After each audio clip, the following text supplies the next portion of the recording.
Assalamualaikum warahmatullahi wabarakatuh. Kembali lagi dengan saya, dengan saya, dengan Pak Guru kalian dalam video pembelajaran tentang harga keseimbangan serta dan elastisitas. Jadi sebelum Bapak akan memberikan video pembelajaran kali ini, kita dalam masa pandemi tetap protokol kesehatan dijaga sehingga kita bisa terus berkarya dan terus sehat, sehingga kita masih terus bisa belajar dan mengembangkan dirinya untuk menjadi kepentingan yang jauh lebih banyak. Oke, di sini Bapak akan memberikan tentang harga keseimbangan dan elastisitas, di mana bahwa ini adalah materi di kelas 10 ya, berkaitan dengan penawaran serta permintaan. Nah, sebenarnya apa sih harga keseimbangan dan elastisitas itu? Kalau bisa kalian lihat di sini ya, di dalam materi ajar ini harga keseimbangan dan elastisitas termaksud di dalam harga keseimbangan, di dalam ada juga kurva keseimbangan, pengertian elastisitas serta perhitungan elastisitas itu sendiri. Oke, kita simak dalam perhatikan gambar berikut ini. Terjadinya tawar-menawar dalam pasar dalam proses jual beli barang. Artinya ini adalah tempat bertemunya penjual dan pembeli sehingga timbul ya terjadinya transaksi penawaran dan permintaan barang, menimbulkan suatu bentuk harga baru. Nah, terbentuknya harga baru ini menyebabkan terbentuknya juga elastisitas daripada suatu barang itu sendiri. Nah, harga keseimbangan. Jadi, ketika bertemunya dengan penawaran serta permintaan, maka akan timbullah yang namanya keseimbangan, harga keseimbangan di situ. Nah, bisa kalian Bapak kasih tahu bahwa di sini ada contohnya, bisa kalian melihat ya bahwa bisa dikatakan bahwa ini ya ini dianggap sebagai harga keseimbangan. Kenapa dengan harga keseimbangan? Karena bertemunya titik ya. Ini adalah dianggap sebagai titik keseimbangan. Di mana titik keseimbangan itu adalah bertemunya penawaran. Bertemunya dengan penawaran serta permintaan di sini.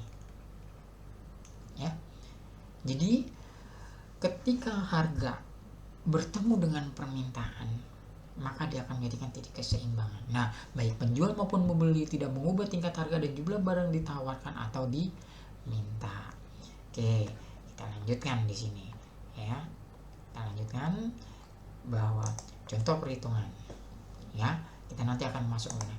Nah, efek perubahan permintaan dan penawaran terhadap keseimbangan pasar. Di sini bisa dimaksudkan adalah bahwa efek perubahan permintaan dan penawaran terhadap keseimbangan pasar, perubahan permintaan demand dan penawaran suplai memberikan efek pada keseimbangan pasar.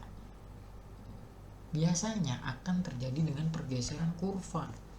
Pergeseran kurva harga keseimbangan disebabkan perubahan ya, peningkatan dan penurunan daripada penawaran. Kita lihat di sini pergeseran kurva itu sendiri. Nah, kenapa pergeseran kurva itu? Pada dasarnya bahwa pada dasarnya ini adalah yang asli ya, bisa dikatakan seperti itu. Nah, pergeseran ini bisa bertambah atau bisa menurun.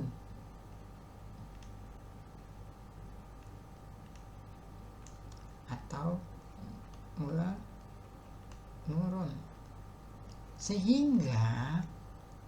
Sehingga apa yang diberlakukan? Sehingga pergeseran menyebabkan permintaan bertambah, kurva perpindahan bergeser ke kanan dan permintaan bergeser bergerak ke kurung, sedangkan penawaran tetap. Dari mana penawaran tetapnya? Ini yang dikatakan S. Ya, ini yang dikatakan sebagai penawaran tetap.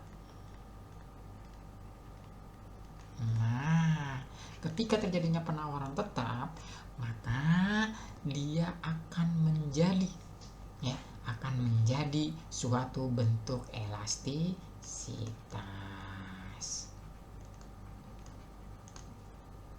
Kenapa? Ini loh yang dikatakan seperti ini. Pada saat jumlah barang yang diminta bertambah, kurva permintaan bergeser dari D ke D1. Mana dari D ke D1? Nih, dari D ke D1 ya. Keseimbangan bergeser dari E ke 1. Nih. Anda bisa melihat.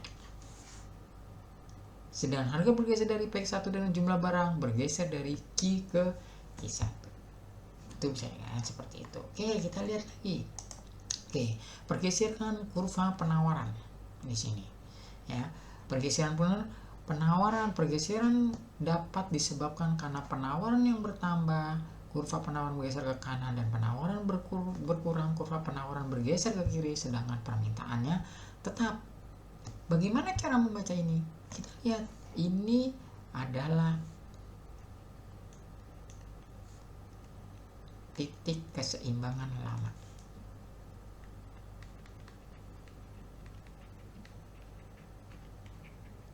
Nah, ketika terjadi pergeseran dalam S ini berarti supply atau penawaran, maka dia bisa bergeser menjadi titik keseimbangan yang baru. Di mana titik keseimbangan baru? Ini loh. Bisa bertambah, ya, bisa juga berkurang. Tergantung daripada berapa besar daripada penawaran yang ada di dalam masyarakat itu sendiri. Oke. Kita lihat ya, perhatikan gambar di bawah ini. Apa yang dalam pikiran kalian untuk ini? Ya kan? Apa yang dalam imajinasi kalian khusus untuk gambar yang ada di dalam video pembelajaran ini? Oke, nanti kita akan silakan kalian untuk membahas yang berkaitan untuk kepentingan pembelajaran nanti di dalam kelasnya, di dalam kelas kalian. Oke, elastisitas. Elastisitas terdapat dua macam elastisitas, yaitu elastisitas permintaan dan elastisitas penawaran. Lalu di sini ada elastisitas adalah kepekaan perubahan harga terhadap jumlah barang yang diminta atau ditawarkan. Produsen perlu mempertimbangkan kenapa dijadikan elastisitas. Karena ini loh, untuk mengukur bahwa reaksi konsumen terhadap perubahan harga. Ini yang paling utama. Bahwa elastisitas diukur untuk seberapa besar reaksi konsumen terhadap perubahan harga dan faktor-faktor lainnya. Ini para ahli yang berpendapat, bukan dari dalam metode materi pembelajaran yang akan digunakan. Oke, kita lanjutkan. Elastisitas permintaan. Elastisitas permintaan adalah kepekaan perubahan harga barang terhadap besarnya jumlah barang yang diminta. Besarnya kecil perubahan tersebut dinyatakan dalam koefisien atas atau angka elastisitas, atau tingkat kepekaan perubahan jumlah barang yang diminta terhadap perubahan harga barang. Oke, rumusnya bagaimana? Nih rumusnya. Ya, delta Q per delta P atau ED delta Q per delta P dikali P atau Q. Kalau misalkan kalian atau perbedaan, ya, delta Q per delta P dikali P dibagi Q. Ini rumus dasarnya.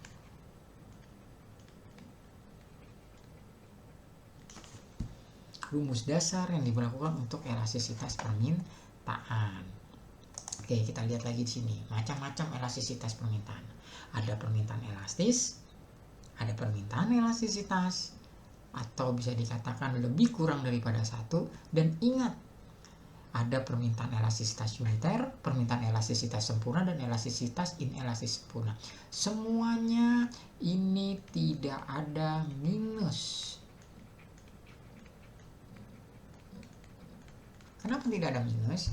Karena semua elastisitas bersifat positif. Ini pembedanya antara daripada untuk kebutuhan yang lainnya. Oke. Nah, lalu Bapak akan lanjutkan tentang elastisitas. Oke. Ini lanjut permintaan permintaan elastisitas uniter, bisa dikatakan permintaan elastisitas uniter, permintaan elastisitas menunjukkan koefisien elastisitas permintaan kurang dari 1. Lalu ada permintaan elastisitas sempurna. Permintaan elastisitas menunjukkan koefisien elastisitas permintaan kurang dari 1. Contohnya, nih contohnya, barang yang bersifat elastis sempurna yaitu BBM, minyak tanah, barang-barang yang memang banyak dibutuhkan oleh masyarakat. Seperti itu. Lalu ada lagi pengertian daripada elastisitas penawaran.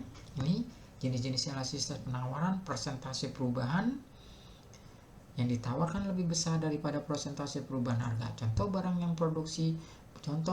yaitu produksi pabrik atau industri. Sedangkan penawaran inelastis, perubahan harga penyebab persentase jumlah barang yang ditawarkan lebih kecil.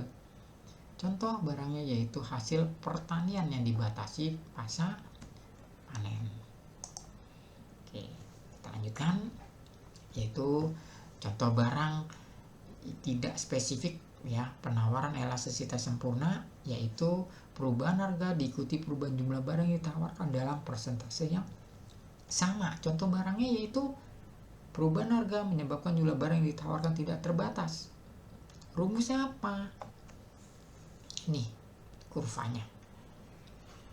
Sedangkan ini daripada uniter. Penawaran inelastis yaitu perubahan tingkat harga tidak menyebabkan berubahnya jumlah barang yang ditawarkan. Jumlah barang yang ditawarkan akan tetap. Contohnya itu adalah barang sulit bertambah walaupun harga terus naik. Contohnya tanah, bensin, atau barang yang kapasitas produksinya sudah optimum. Contoh perhitungannya, kita lihat di sini, harga saat rambutan 2.000 per kilo, jumlah yang ditawarkan 50 kilo, 50 kuintal. Ketika harga naik menjadi 4.000, jumlah yang bisa ditawarkan hanya 60 kuintal. Hitunglah elastisitas penawarannya. Bagaimana caranya? Nah, silakan kalian menilai dan silakan kalian bekerja untuk berpikir di dalam materi yang selanjutnya. Oke, terima kasih. Wabillahi taufiq wal hidayah. Assalamualaikum warahmatullahi wabarakatuh. Selamat siang. Tetap semangat untuk menggapai cita-cita kalian. Terima kasih.